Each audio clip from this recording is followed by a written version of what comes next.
Gen Z deh, karena kan memang teman-teman Gen Z seringkali dijadikan apa ya, kambing hitam dan juga beban gitu. Wah, lu bakal jadi generasi emas 2045 gitu. Itu dia. Kami titipkan bangsa ini pada kalian. Wah, berat sekali gitu. Terus juga Ini isu-isu. ngomong gitu ya udah berat nih. Itu kan berat. Gen Z generasi pesimis. Tapi satu sisi Gen Z juga paling aware terhadap isu gitu. Tapi Bangsa. sebelum dieskalasi, lu tau nggak? Tadi lu barusan melalui satu sesi terapi yang sangat luar biasa loh sebenarnya. Sampai ngantuk. Bukan itu.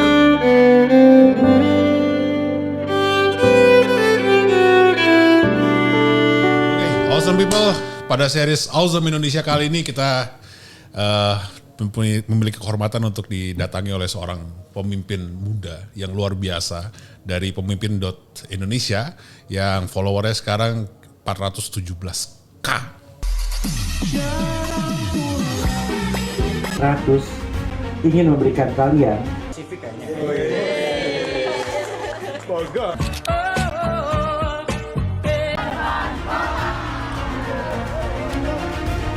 Pakai K ya. Jadi kita akan ngobrol-ngobrol tentang satu hal yang membangun Indonesia, bagaimana Indonesia bisa menjadi awesome dengan pemikiran bapak muda berikut ini. Selamat datang Mas Zensa, panggilnya siapa ya? Mas Bro? Zensa Zensa aja. Zensa aja lah, Siap. santai. Oke, pertanyaan pertama. Oke, pertanyaan pertama jadi Ini rebutan nggak pertanyaannya? cepet-cepetan nih. Ini santai kan kita. Poinnya 100 kalau bener jawabnya. Mas, tadi kan seru banget inklusivitas kan. Gimana sih bagaimana gitu ya kepemimpinan tuh dapat memainkan peran kunci dalam mengatasi ketidaksetaraan di sosial dan komunitas gitu. Soalnya kan benar ada equality dan equity kan, dimana kesetaraan dan keadilan gitu ya. Mungkin berangkat aja dari cita-cita bangsa kita ya.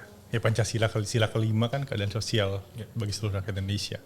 Itu sepertinya seharusnya ditempatkan dalam setiap rencana ya organisasi komunitas yang mungkin sempat disinggung sama Lingga ya gitu.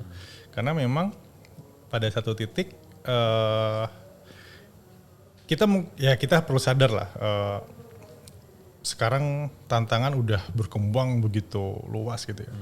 Ya para ahli menyebutnya VUCA lah ya, volatile, uncertainty, ambiguity, complexity gitu. Nah di era ketidakpastian ini tentunya term keadilan sosial bagi seluruh rakyat Indonesia itu menjadi apa ya? Menjadi bukan jauh, tapi perlu kita narasikan bersama lah bahasanya gitu. Kita narasikan bersama.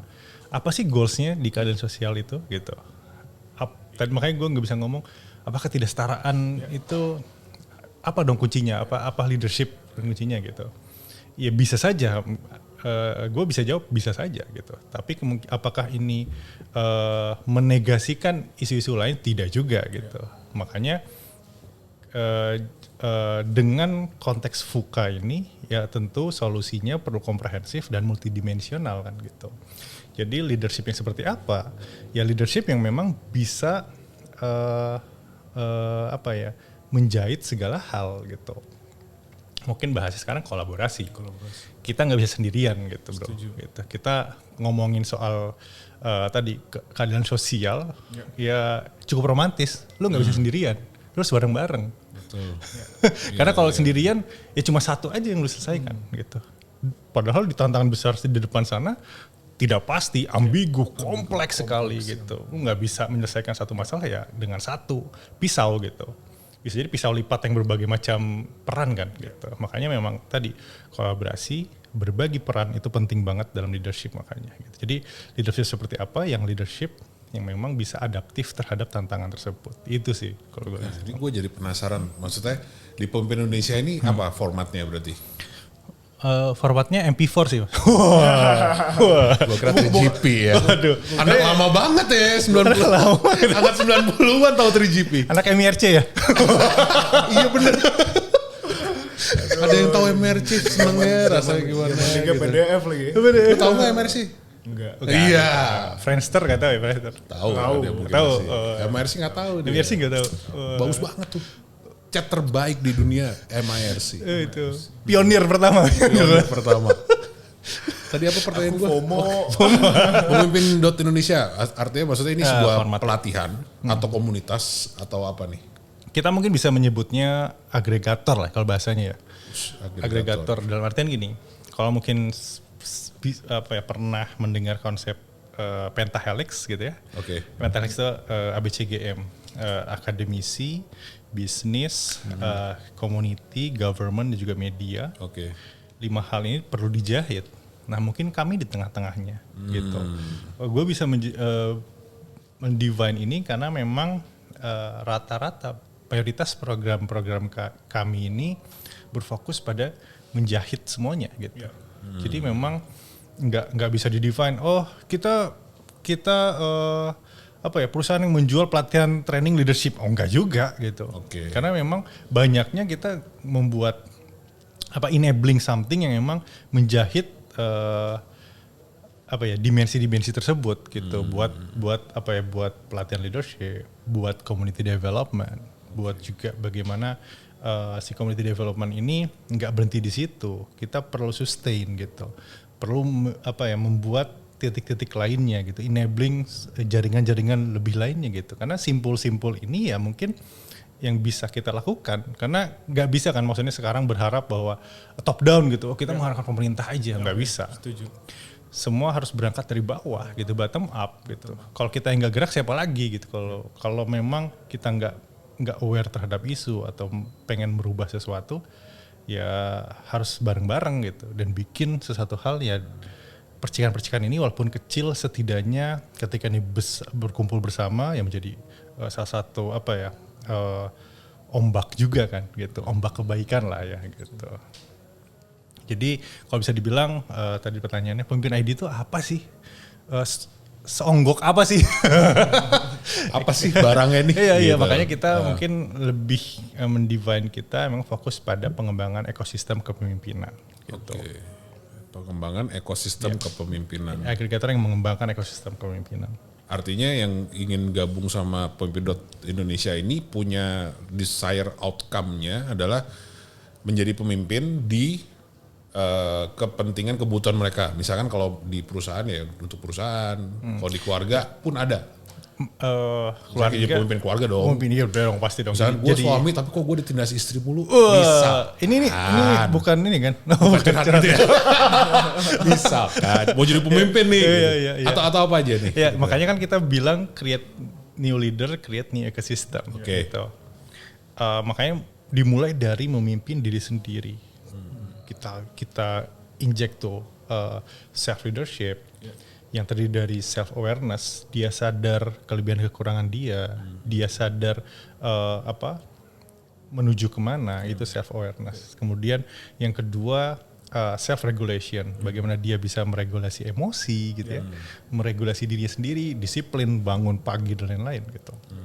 Terakhir self reflection, kesukaan Anda refleksi. Maksudnya merefleksikan diri. NLP gimana sih Bapak? Iya benar. Ya, refleksikan diri, berpikir ulang apa sih yang sudah kita perbuat hari ini misalkan, apakah lebih baik dari hari kemarin gitu, apakah ini menjadi kekurangan saya, ya, perlu direfleksikan kan gitu. Nah 3 hal ini yang kita fokus pada self leadership. Nah setelah itu baru tuh memimpin micro leadership gitu ya, entah tadi bisa jadi keluarga dan lain-lain. Walaupun itu biasanya kita kolaborasi juga dengan teman-teman yang memang fokus pada komunitas parenting misalkan kayak gitu. Gitu. Atau tadi mungkin berkembang lagi jadi community leader gitu ya. Memang yang fokus pada leader komunitas, leader himpunan. Himpunan kan termasuk komunitas ya. Karang Taruna kan komunitas sekali gitu. Terus berkembang lagi ya leader bisnis gitu. Jadi emang kita buat stage-stage tertentu yang akhirnya kita membuat leadership ekosistem itu sendiri gitu. Yang memang setidaknya kita punya 3 value, inklusif, efektif, dan memberdayakan. Ini yang juga kita manifestasikan di setiap program-program kita. Gitu sih bro. Kesetaraan seperti apa gitu, maksudnya kesadaran seperti apa atau isu-isu apa yang harus dibawa gitu maksudnya untuk yang diharapkan bagi sebuah bangsa gitu. Oke. Artinya efek pemimpin itu nanti akan Iya. akan bola saljunya itu akan kemana tuh Betul, ujungnya pada akhirnya Kan gitu dengan kita harus punya tujuan gitu. mungkin yang idealnya seperti ideal ya. apa? Wah ini susah kalau ngomong ideal nanti Dasen dan Dasolen ya gitu pasti akan selalu berjarak. ideal itu jauh ya gitu. cuman minimal dari pemimpin Indonesia deh. Iya. misalkan. Ya. Mungkin ini tadi berangkat dari yang sadar. Mungkin kontekstualnya Gen Z deh karena kan memang teman-teman Gen Z seringkali dijadikan apa ya kambing hitam dan juga beban gitu. Wah, lu bakal jadi generasi emas 2045 gitu. Itu dia. Kami titipkan bangsa ini pada kalian. Wah, berat sekali gitu. Terus juga Ini isu-isu. ngomong gitu ya udah berat nih. Oh, itu berat. Aduh, berat. Anda Gen Z. Aku Gen Z. Gen Z. Kita MRC soalnya milenial jadi. Lu First Gen Z. 2045 sampai hancur. Berarti lu Berarti dan lu. kaum lu semua ya. Kaum aduh bentar ya udah deh mental udah kuat nih, gitu. Mental breakdance. Kan itu bacaannya gitu. Nah, itu kan Nasihat buat Gen Z nih kira-kira apa? saya sering jadi kambing hitam. Terus juga disalahkan, wah lemah, generasi strawberry gitu kan. Nah, ini mau Baru nyampe agak jauh. agak delay. Dari sininya Tapi mungkin itu yang perlu dipahami. Ini dari konteks tadi ya. Idealnya seperti apa sih? Wah, mungkin kita kasih study case Gen Z. Seringkali selalu dikambing hitamkan, selalu dikasih beban gitu. Padahal di era yang memang penuh dengan tadi VUCA, gitu, ketidakpastian, ambiguitas. Dinamika. Ya wajar ada ketakutan dan pesimisme gitu ya. Apalagi ada beberapa data kan memang Gen Z generasi pesimis. Tapi satu sisi Gen Z juga paling aware terhadap isu gitu. Sangat memperhatikan value. Bagaimana dia bekerja pun seperti itu, milih-milih banget kerja. Work life balance atau misalkan ini gue suka perusahaan ini karena value-nya oke banget nih. Dia tentang sustainability dan lain-lain gitu. Sustainability. Wajar ketika punya ketakutan-ketakutan tertentu, ada pesimis atau mungkin bilangnya kutu loncat kan suka pindah-pindah karena memang eksplorasi itu ada dan juga kita ya wajar lah serba instan juga sekarang kan era sosial media gitu. Ya kita dulu kan nungguin TV tuh. Wah iya. Jamnya berapa baru kita bisa nonton. Kalau sekarang nggak suka. Nggak suka. Itu mempengaruhi daya fokus orang juga. Betul, Kan? daya fokus. Pasti habitnya akhirnya ke bawah. Mungkin di era pertengahan tahun 2000-an itu fokus kita gitu ya. Itu di 3 sampai 5 menit. Ya. Titik fokus kita ya. 3 Bisa menit. bertahan 3 sampai 5 menit. Betul. Kalau sekarang udah berkurang jauh. 3 detik. Tuh. 3 detik. Ya lu aja cobain aja lu ngobrol kalau lagi asik tiba-tiba nih, HP, lihat HP. Iya. Itu jadi udah bergeser kan behavior tertentu itu. Nah, wajar itu membentuk apa ya? Bukan mental health apa ya namanya? Anxiety lah. Anxiety yang emang anxiety-nya apa ya? Berada dari hal-hal sederhana di sekitar kita gitu kan. Jadi wajar ketika itu anxiety gitu. Nah konteksnya, gue jadi lupa pertanyaan tadi apa ya? Pertanyaannya kesetaraan seperti apa? Kesetaraan apa? Yang diharapkan gitu ya. Wajar bila Bola saljunya kemana? bola saljunya kemana. Nah makanya ketika ini dihadapkan dengan tadi Indonesia generasi emas 2045. Ada gap nih. Karena memang tidak ada narasi atau yang menjembatani hal tersebut gitu.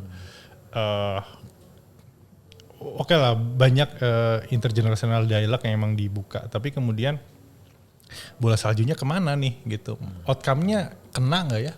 Nah itu perlu di-define ya tadi dari sisi leadership. Kalau dari kita sisi leadership ya perlu di-define dari diri sendirinya masing-masing gitu. Kita nggak bisa menuntut menyeragamkan pikiran, ide, skill gitu yang emang lu punya ya. Kalau lu mau eksplorasi nggak harus jadi generalis atau nggak harus jadi spesialis, it's okay kan. Sekarang udah format T-shape, V-shape gitu. Nah hal-hal seperti itu tuh. Kalau dalam NLP kita namakan sebagai flexibility. Nah Itu adalah salah satu pilar NLP dari 4 pilar lainnya. So kalau ketemu sama orang yang udah belajar neuro linguistic programming atau semacamnya, itu pasti nggak akan ada tuh yang memaksakan kehendak atau menilai sesuatu berdasarkan hanya mapnya dia aja. Tapi kita harus melihat kemudian teritorinya seperti apa. Apakah memang beneran seperti itu atau cuman karena pikiran kita doang? Kan kira-kira gitu nggak sih? Betul. Bener Karena tiap orang punya subjektivitas tersendiri ya. Kita harus sadar.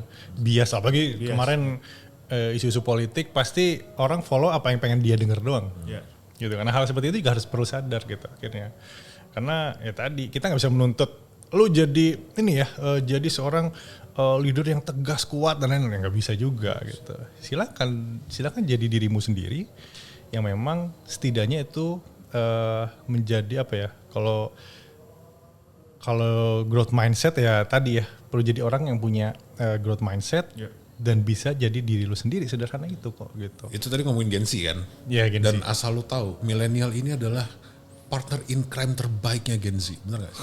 Kita yang paling ngerti kalian tau gak? Tapi ada juga yang bilang gini, Cuman Gen Z itu kadang-kadang sama milenial tuh agak kayak, lu aneh deh gitu. Tapi gini Pak, ya di setiap masa ada orangnya, di setiap ada masanya. Oh, Ini iya, udah masa kita nih, bukan masa ini lagi. Oke. Tapi ini juga perlu dipahami ada dua. Satu generalisasi Gen Z milenial itu berbeda kita dengan dunia barat. Contohnya internet lah. Mungkin kalau Gen Z bilang dari 96 sampai 2000 sekian kan itu Gen Z-nya secara global. Tapi kan di kita 2000 berapa sorry? 2000 sekian maksudnya 2000-an. Bukan 98 ke 2000. Iya, maksudnya ada berbagai macam versi. Betul. Tapi dikontekstualkan dengan Indonesia, relevansinya internet itu nggak terlambat kita kan masuk ke kita. Iya. Ya mungkin 2000-an deh, 2002 mungkin. 2002 pun itu masih kita warnet banget kan. Iya. Maksudnya belum ada di Tahu HP. warnet nggak? Ada sebuah tempat. Oke, tahu deh. Atau 0809894 kali. 0809894 kali itu ulangin. Kok bisa langsung? Itu bisa nggak? 0809894 kali. Itu salah satu kode. Ada nadanya sebelum nadanya lu hafalin dulu angkanya. 2789. Beda lah, udah jauh ya. Sorry. Tapi itu balik lagi ya. Tadi konteksnya internet terlambat di kita. Jadi beda tuh behavior, makanya kadang di kita pun 97, 98 masih merasa gue juga milenial kok kayak gitu. Iya. Gitu kan. Gue juga milenial kok. Iya kan, maksudnya beda karena behaviornya beda nih sama yang 2000-an. Kadang tiba-tiba di-cut 2000-an. Berarti indikatornya dari behavior ya tadi. Betul, behavioral. Atas dasar teknologi yang sudah masuk. Betul, itu kan karena berperan banget untuk merubah behavior kita kan. Nah, itu penting. Terus yang kedua adalah ada juga yang bilang gini, Gen Z, jadi loncat satu generasi. Jadi Gen Z itu akrabnya sama Gen Y. Gen X, Gen Y. Gen Y ya. Gen Y gitu. Kita akrabnya sama baby boomer. Ya. Karena nggak tahu, ada yang bilang loncatannya itu gitu. Jadi Mungkin makanya kayak kakak adik yang deket banget nih. betul. Berantem Bungsu sama masih. langsung sulung kan, yang tengah Iya. pasti dekatnya sama yang gitu. Gitu, bisa jadi kayak gitu. Nah, itu juga kadang interaksi itu perlu kita pahami tuh. Menarik sih. Menarik. Nah, maksudnya artinya sebenarnya udah paling tepat mendengarkan, kalau tadi ngomongin Gen Z gitu maksudnya, mendengarkan masukan-masukan atau pelatihan-pelatihan atau pemikiran-pemikiran yang diciptakan oleh milenial. Karena kita tuh kayak pengen ngajak temenan gitu, maksudnya jadiin alay kita gitu loh. Iya. Udah temenan sama kita, karena pemikiran kita masih nyambung nih, sama gitu kan. Betul. Apalagi milenial sekarang kan umur udah masuk ke umur 30 tahunan. Kita era transisi lah. Transisi di mana kita masih relate sama anak-anak umur 20 tahun. Dan kita connect sama orang-orang yang umur 40 tahun. Betul. Sehingga kita jadi penyembatan nih. Kita mau sebagai apa nih? Katanya mau emas nih 2045. Nah, jadi kita baik lagi pemimpin Indonesia ini berarti orang ketika dia tertarik untuk belajar tentang leadership, kemudian dia mengakses, ada pelatihannya pasti dong, ada komunitasnya juga segala macam. Apakah kemudian orang tersebut yang daftar dan sebagainya itu nanti dites dulu nih, oh lu cocoknya gue mau jadi CEO nih misalkan gitu ya, ternyata nggak cocok lu gitu, atau tetap ada sampai detail nggak sih gitu, atau cuman yaudah gue punya modul gue bagiin, gue punya komunitas gue bagiin, lu belajar aja udah. Nah, memang ada beberapa program kita yang menyasar segmen-segmen tertentu, misalkan persiapan karir atau mahasiswa yang jadi leader di kampus-kampusnya gitu. Nanti kan beda-beda ya, konteks dan juga modulnya gitu. Tapi memang kita juga pahami tuh, makanya kan self awareness bisa juga dites dengan banyak lah alat ukur tertentu gitu. Biasanya kita pakai di ISC yang sederhana aja, di ISC. Jadi ada dominance, influencing, compliance sama supporting gitu, kita bagi tuh. Ketika mereka tahu personality masing-masing, kita arahkan gitu kan. Kita coba eksperimen, mereka bikin grup-grup kecil, bikin project sosial, jalan nggak gitu. Nah hal-hal seperti itu kan ada dynamic tertentu kan, tim dynamics juga communication dynamic, itu yang bisa melatih mereka, karena mau tidak mau leadership itu nggak bisa hanya dari buku kan. Buku mungkin knowledge itu hanya 20% atau 10-20% lah, sisanya kan pasti eksperimen eksperimen dan juga mentoring yang penting gitu. Tadi makanya gue sepakat ya, kita mungkin bisa jadi mentor gitu, generasi milenial bisa jadi mentor untuk memangkas kegagalan. Ibaratnya untuk menjadi orang sukses harus mengalami 100 kegagalan.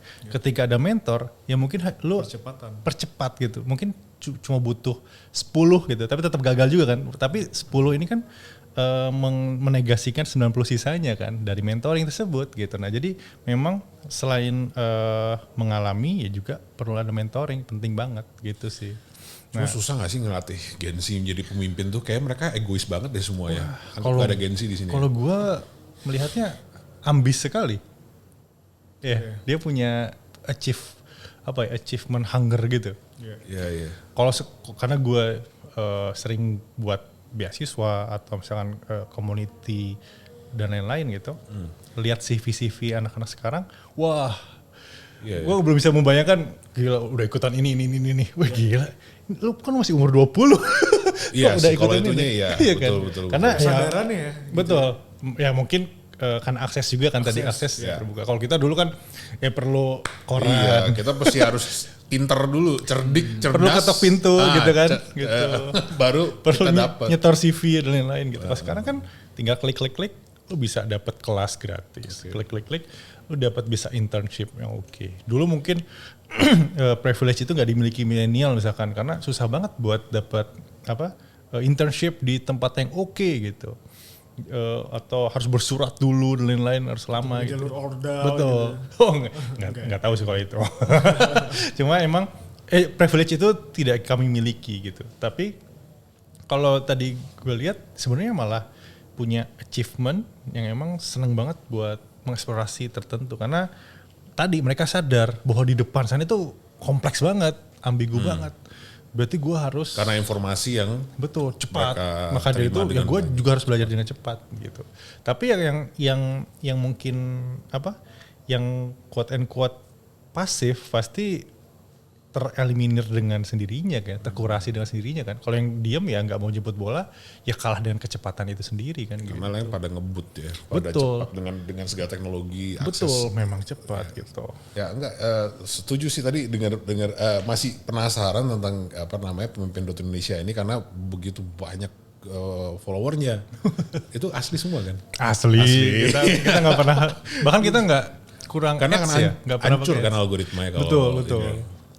Jadi masih tertarik.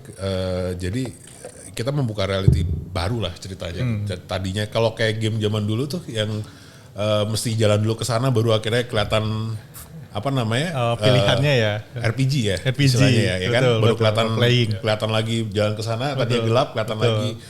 Nah, Awesome Indonesia ini termasuk salah satunya akhirnya kenal sama Bro Zenza ini untuk cari tahu ternyata ada orang yang sepeduli itu untuk orang-orang Gen Z terutama untuk kepemimpinan yang dari tahun 2024. Padahal kepemimpinan itu satu subjek yang sangat susah. Betul. Karena semua orang serasa kayak, kata kalau ngomong pemimpin tuh kok di otak saya pribadi ya, mikirnya tuh kayak pengen jadi manajer, CEO, direktur. Tapi ternyata ketika dihadapkan dengan tanggung jawab yang sebenarnya sebagai seorang pemimpin, mereka akhirnya malah keder gitu. Malah akhirnya lah, kan gue maunya gajinya doang gitu, tapi tanggung jawabnya, kesusahannya, time consumingnya mereka nggak mau emban juga gitu. Nah, jadi artinya maksudnya di pemimpinan Indonesia ini, gue jadi pengen nanya gitu, maksudnya untuk supaya bisa merubah men-shifting orang sehingga dia memiliki mental sebagai pemimpin, itu gimana? Triknya kalau di pemimpin Indonesia, atau mungkin ada yang mau dibagikan gitu, gimana Gen Z bisa menjadi seorang pemimpin? Betul, itu mungkin baik lagi ya, kita perlu tahu personal goals-nya, personal value. Makanya tadi tahap self awareness gitu, perlu tahu lu mau jadi apa sih gitu. Maksudnya mungkin jadi kebingungan ya. Mau jadi apa? Mau jadi ya. Boleh sorry, boleh live nggak nih kita? Jadi gini. Bapak Lingga ini sebenarnya sudah ditugaskan oleh komunitas kita bersamaan untuk memimpin studio Move On kita yang didatangi banyak orang yang kita cintai ini. Nah, apa yang harus dilakukan oleh Bapak Lingga ini sekarang untuk akan menjadi pemimpin yang terbaik lah? Fatonah, waduh, barakallah, subhanallah, Allahu Akbar. Ya silakan. Astaga. Ya. Sederhana, kalau teknik coaching kan tinggal nanya aja. Menurut lo studio ini skala 1 sampai 10 udah sampai mana? 11. Wah enggak dong, ini serius. Ini itu menjadi kayak sebelah. Itu perlu likat nggak? Mas Amin. Boleh dikasih ini aja. Oke, sorry. Iya. Menurut lo idealnya idealnya dari studio Move On ini ya harus kayak gimana sih gitu? Idealnya sewa studio Move On ini butuh diperbesar ya Om. Kita butuh diperbesar. Udah kayak bini lu minta apa-apa enggak, lagi. Gede lagi kan berarti duitnya masih masuk lagi. Enggak, kita memang melihat dari hulu ke hilir. Hilirisasi, oke. Terus? Saya lagi nyari jawabannya gitu. Kita memang melihat dari hulu ke hilir gitu. Menurut saya kita sudah cukup baik, belum sempurna, karena kita mampu menyediakan pelayanan dari awal sampai akhir gitu. Mungkin dari sebelum produksi sampai post production gitu, kita udah bisa menyediakan itu semua gitu. Jadi idealnya kalau misalkan 1 sampai 10 harus kayak gimana? Harus berapa menurut lo? Mungkin 7 sih. Sekarang 7. Atau menuju 7? 7 sekarang. Sekarang 7. Idealnya berapa? Idealnya 10 ya. 10. Nah, dari 7 ke 10 lo harus ngapain? Oke. Buka Awesome Bracelet lagi, kita bakal jualan Awesome Bracelet ya. Kita harus menyejahterakan ini semua ya, gitu. Menaikkan gaji gitu ya.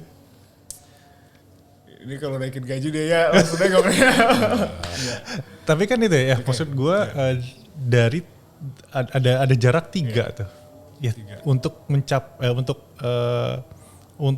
Untuk mencapai 10 itu ya tinggal lu yang eksplorasi kan gitu. Gue nggak bisa ngasih tahu lo tuh harus A, B, C gitu. Karena kan gue nggak pernah mengurusi studio gitu kan. Tapi kemudian lu yang tahu masalah yang relevan, lu yang tahu. Gitu. Nah, hal seperti itu tuh yang memang personalize yang tahu tantangannya, challenge-nya dan kondisinya cuma lu sendiri gitu. Kalau misalkan tadi realitas, kalau dalam militer itu ada namanya cumemu. Cumemu itu dalam strategi militer ya. Cumemu itu cuaca, medan, musuh. Lu tahu cuaca, lu harus memahami apa yang lu nggak kuasai. Perlu paham gitu. Medannya lu juga harus perlu tahu gitu. Apakah daerah berlumpur, apakah hutan, apakah sungai gitu. Musuh, kompetitor lu siapa gitu kan. Nah itu penting kan akhirnya gitu. Artinya kita harus jadi lebih tahu daripada orang lain. Karena kita yang Betul. menjadi pemimpin atau nahkoda, misalnya let's kapal gitu kan. Kita harus lebih tahu dong Betul, daripada betul. semuanya, penumpangnya, bahkan engineer-nya juga kita harus lebih tahu sebenarnya. Gitu Betul, gak sih? betul. Tapi yang paling penting juga adalah mendelegasikan gitu. Oke. Ya. Karena lu nggak bisa sendirian tadi gue ngomong kan. Kolaborasi. Kalau lu punya tim atau punya tim ya jangan lo sendiri doang mikirin semuanya. Tangan lo cuma 2, otak lo cuma 1 gitu. Gitu. Jadi emang perlu ada apa ya?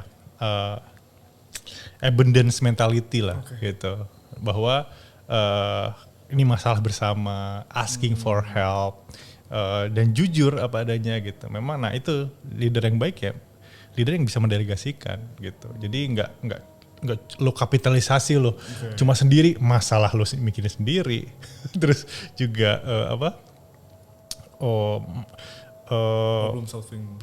problem solvingnya lo mikirin sendiri gitu. Tapi tim lo nggak diajak grow bareng-bareng. Nah itu juga jadi red flag tuh.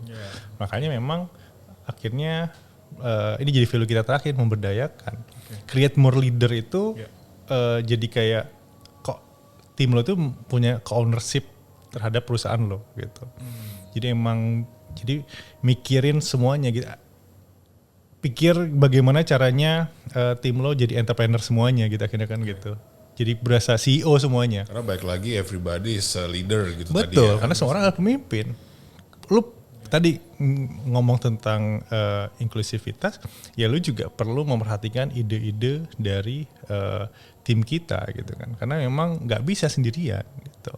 Sekarang kan kompleks ya. Gitu. Itu sudah sangat kompleks untuk skala perusahaan. Nah ini kita eskalasi pertanyaan. Jadi Tapi bangsa. sebelum dieskalasi, lu tau nggak? Tadi lu barusan melalui satu sesi terapi yang sangat luar biasa loh sebenarnya. Sampai ngantuk. Bukan itu, bukan terapi yang itu. Lingga, bukan healing terapi. Apa dong? Kayak konseling terapi, jadi ada angkanya segala macam tadi. Dan di situ bagus tuh untuk supaya apa ya, bukan cuman buat gengsi atau orang lain ya, buat kita sendiri kadang-kadang kita juga butuh patokan-patokan kan, kayak misalnya di angka kira-kira udah sampai mana nih, sehingga itu akan ngedorong kita ketika kita udah tahu, ini nggak tahu setuju apa enggak, ketika kita udah tahu apa yang kita mau dan kita percaya yakin sampai bukan cuma di logika tapi sampai ke perasaan gitu, belief akan hal itu, apapun yang akan kita harus hadapi ke depan akan kita hadapi sampai akhirnya berhasil. Dan kemudian setelah itu karena kita tahu apa yang kita akan lakukan tidak mudah atau tidak dalam skala kecil, maka perlu tadi bilang delegasi. Satu, kita tadi sempat ngobrol-ngobrol soal masalah manusia 3 dimensi kayak kita itu terpenjara di present time. Betul. Nah sehingga kita nggak punya waktu banyak, kita nggak bisa tiba-tiba ke masa depan untuk nyelesain atau ke masa lalu mundur lagi untuk benerin segala macam. Jadi kita butuh orang-orang untuk di waktu yang sama mempekerjakan hal-hal yang berbeda-beda gitu. Nah justru tadi Bro Seza bagus banget, jadi artinya untuk menjadi pemimpin, untuk lu saran sebagai untuk Gen Z ke depan adalah tahu maunya sendiri. Pertama maunya apa nih secara goalsnya apa, personal batinnya. goals. Terus punya abundance mentality tadi. Sehingga bisa apapun yang di depan dihajar gitu kan, maksudnya wah karena pemimpin dong. Dan harus bisa mendelegasikan. Mendelegasikan artinya ada banyak hal tuh di situ, kayak komunikasi, pengayoman, ngerti, saling mendengarkan tim dan sebagainya gitu kira-kira ya. Iya, betul. Kayak mendengar tim itu penting karena kita diajarin public speaking tapi nggak pernah public listening kan. Benar juga ya. Betul. Iya. Ya, penting. Mendengar itu penting sekali. Besok buat kelasnya how to public listening. How to public listening. Mendengar dengan rasa dan berikan ruang pada rasa. Mantap. Tapi ini pertanyaan genuine, jadi benar-benar genuine. Karena kita lagi di tahun politik, ya, dan ngomongin tentang pemimpin, gitu ya. Pemimpin seperti apa sih yang capable untuk gaya kepemimpinan apa yang capable untuk memimpin Indonesia gitu? Mungkin gua besi kah atau apa gitu? Thanos tangan besi. Itu tangan akik ya. Tangan akik ya. Ya. Kalau gue mungkin apa ya? Ya udah ambil dari Ki Hajar Dewantoro soal pendidikan ya. Ingar Sosing Tulodo, soal gue kan Ingar Sosing Tulodo, Ing Made Mangunkarso, Tuturi Handayani. Di depan ia bisa menjadi teladan, di tengah dia bisa menyemangati, itu berarti manifestasi dari inovasi ya. Di belakang dia bisa mendorong atau empowerment gitu. Itu penting sekali. Memahami peran, memaksimalkan peran dan berbagi peran. Mungkin itu leader yang cocok buat Indonesia. Gitu. Jadi memang jangan sampai kita meninggalkan kearifan lokal kita. Kita tuh jangan sampai meninggalkan apa ya? Budaya. Ya budaya perlu relevansikan gitu ya dengan budaya kita gitu. Dan itu ada di nomor berapa? Hah? Nggak bisa. XL, L. Bisa juga nih ya. Emang pertanyaan bisa jawab ya. Ya oke. Gitu, itu tadi gitu sih. Ya tinggal di iniin aja sesuai apa map kita Betul. tadi yang tadi sesuai Preferensi. dengan apa kriterianya paslon nomor berapa Yang menang. yang menang. Siapa kan belum ada. Kan belum ada. Tergantung tayangnya nih kapan. Oh iya, benar. Silakan tulis di kolom komentar. Oh, gitu. Kan tulis di kolom komentar. Anjir, nama gue lagi di channel. Oke, so apa namanya ini udah 40 menit gak kerasa loh, 40 menit Oke. apalagi cocok apapun yang Bro Zenza bilangin tadi itu apa ya resonance sama apa yang saya pelajarin juga gitu karena benar kata Bro Zenza bahwa kita harus menjadi pemimpin atas minimal diri kita sendiri juga kan dari awal, kemudian ke sekitar kita, kemudian ke ke sekitar, dimulai dengan paling kecil pagi-pagi rapikan kasur sendiri. Ya, Itu nggak sih? Betul. Kalau gue apa ya merasa pemimpin itu P-nya itu dalam kurung. Ibarat seperti persamaan logika matematika, P itu sebuah proses dan harus diselesaikan lebih dahulu karena itu paling sederhana. P-nya itu ya diri sendiri kan, gitu. Jadi untuk menjadi pemimpin, lo harus berproses dengan diri sendiri. Dimulai dari hal sederhana itu diri sendiri, gitu. Itu sih gue percaya. Nah, kalau gua nih tambahin dikit ya. Pemimpin itu pernah dengar apa nggak sih? Pemimpi plus N. Oke. Pernah dengar nggak? Iya pernah. Oh pernah dengar ya? Iya. Pemimpin itu adalah pemimpi plus N. Pernah dengar nggak dari gua? Pernah. Oh ya udah nggak usah deh. Oke terima kasih. Buat apa? Oh enggak. Buat viewer ya. Buat viewer belum ya. Jadi pemimpin itu pemimpi plus N. Pemimpi artinya bisa memberikan visi. Plus N-nya itu sebenarnya adalah niat. Niat itu juga adalah singkatan, yaitu N-nya nyatakan, I-nya impian, A agar, T-nya terwujud. Jadi ketika pemimpin sudah bisa memberikan visi, di situ dia berhasil di step pertama. Tapi step kedua adalah untuk menyatakan itu agar terwujud, sehingga bukan hanya menjadi mimpi saja. Sehingga sepakat sekali. pemimpin tersebut menjadi pemimpin yang sesungguhnya. Wah keren.